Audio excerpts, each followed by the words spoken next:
Well, if anybody's curious to how much it costs just in parts, just to repair the damage that was done to that 66M, take a look at this. $39,419. And I'm probably sure I'm missing some shit there, but that is pretty much the gist of it so far. Phil Swift from old Mighty Putty would pretty much tell you that's a lot of damage. TL1055D, let's get into this one, boy. Alright, quick one right here. Look at that. SCR system state. Conditions not met. She's not powering up, but we have def tank temperature and level. What could it be? Check the communication status. Guess what? Device number 1, i.e. the engine ECM, is not communicating with data link number 3. Well, what's powering data link number 3 and running data link number 3? That's right, ECU.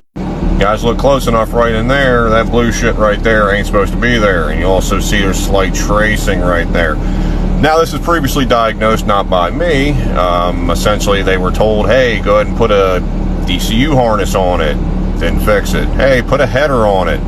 Didn't fix it. Now, the weird thing about it was you had def concentration faults to go along with this, but yet DCU wasn't waking up intermittently. All your powers, grounds, and data link are good, but if the pressure sensor shorted out, guess what? All this shit right here ain't gonna work. The more you know. All right, public service announcement. Who doesn't love these? All right, it is now AC season, okay? We transitioned. We were in the 30s last week. Now we're into the 90s. Welcome to the state of Maryland. Right now, if you're in your machine, if you follow me because you're an operator, go out there and blow out that condenser. Save somebody some time, because that thing's probably looks like it's been at the bottom of the fucking Titanic. There's your public service announcement. Have a great day. All right, 938H, let's get into this turd. All right, customer states AC is not working correctly. Aside from limited airflow because the blower motor's taking a shit, we have other problems. All right, so if I move my big fucking head here, you can see the evaporative drain hose right there. Well, at some point the cab was pulled off and they pinched the cab to the evaporative drain hose. Well, it wasn't draining. So the evaporator's not draining, what happens? Well, it starts to cause the compressor to turn off because the evaporator is too cold. So there's more you know, or more for you to know, maybe some information somebody will pick up on and actually learn something from. Cut the line a little bit. Guess what? Water starts draining out of it, AC system starts working fine. So more fun finds out here, boys. So just if you're pulling cabs on machines, always check your hoses, because shit like this can happen. 289D3, let's go over my fuck up. Alright, so the complaint was the AC's blowing hot. Well, I get there and high side pressure is almost 300, low side pressure is 60, and this is where the compressor kicked on. Did you know that you can install this motherfucker backwards? Didn't know that. Well, I did. And it's even got a little arrow right there to tell you which way the flow of fucking direction should be going. And my dumb ass didn't do it right. So, yeah, there's that. But at the end of the day, I did get the temperature in the cab down to 55 degrees. And pressure's in spec. Aside from the evaporator having some shit in it and also the evaporative drains being plugged, was able to get this thing down to a somewhat comfortable temperature and customers happy again. So I'm stupid, everybody makes mistakes, but this one really just burnt my ass a little bit. What I like about working on JLGs is they just straight up tell you everything's okay. So we're out here just crab steering this old girl, you know, after def pump DCU install, just making sure we're good to go and making sure we stay okay. So far, everything's reading fine. So let's have some fun here, boys. Have a good. All right, as previously mentioned, new DCU, new def pump. Well, ran it around for a while, and what do we got going on here? There you go. So, NH3 sensor's failing. Now, my question is, I was having issues with the outlet SCR temperature.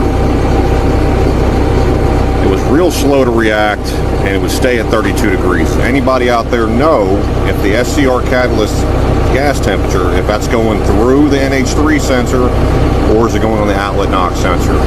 Somebody hit me up, because I'm really curious. That's something I can't find literature about or information about. This one does not physically have an outlet gas temperature sensor. Hit me up. 2012 D4K2. Let's get into this one, boys. Customer states machine won't move. Got lights and shit. Low hydraulic charge pressure is the fault code. Well, I wonder why. Check the sight glass. Oh, what do we got there?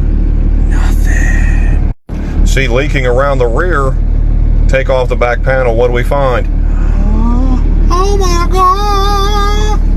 Now, given they did have an on-site tech, and I believe he pretty much hauled ass the moment I showed up, so there's a thought that maybe he knew something wasn't right. Maybe they just thought it was electrical. Maybe they thought it was literally just a sensor or something else wrong. I was kind of hoping for a coupler or something like that. No, driveline hose. But sometimes the sensors are telling you something more so than just there's a problem with the sensor. The more you know. Just out here being an operator today, boys, with ET hooked up. Big operator job. Woo! Alright, so I've been meaning to do updates on shit, and I'm really bad at it. So here we go. So the D4K2, it's done. You guys see me riding it around. Validated that obviously it no longer has any issues with charge pressure now that we fixed this. No further codes. Actually, tomorrow I'm going to go back there and actually help out with getting the SciTech working on the machine, because as of right now, the Trimble system is just in and out. It's got some issues with the C-channel harness and also the play position sensor. So we're going to fix that tomorrow. But aside from that, this is it. It's all fixed. She's moving and temporarily put back in service. All right, so here's my rant, okay? I'm going to vent for a quick second, then I'm going to shut the fuck up. All right, so look, so I go to 7-Eleven, right? And I'm like, oh, man, I'm going to pick up my usual Diet Pepsi because I'm a fat ass. All right, so I go into the store, and I'm like, oh, snap, they got Mountain Dew, blast, zero sugar. I'm going to get this shit. Boom, right there. Oh, there's your proof, right? I'm thinking, damn, I'm going to get something that tastes remotely like fucking blast. But no, I don't. No, I don't. I get some bullshit. Some straight up bullshit. Fucking up my day already. I mean, come on, Mountain Dew. Do fucking better. Come on there, guy. Oof. That rut swallowed that Volvo haul truck up. Good God. Damn. There goes our beloved D4K2. Now she's ready to grade. Let's get into this one. Okay, so once we got this thing kind of figured out this morning, we were having issues with check machine radio.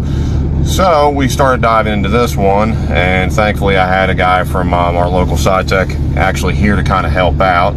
So inevitably, what did we find? Well, first and foremost, we couldn't connect to pretty much the CAT ECM and or any of the other ECMs on the front half of the blade. So isolating them, we were able to finally get some sort of connectivity. So we knew where we were going.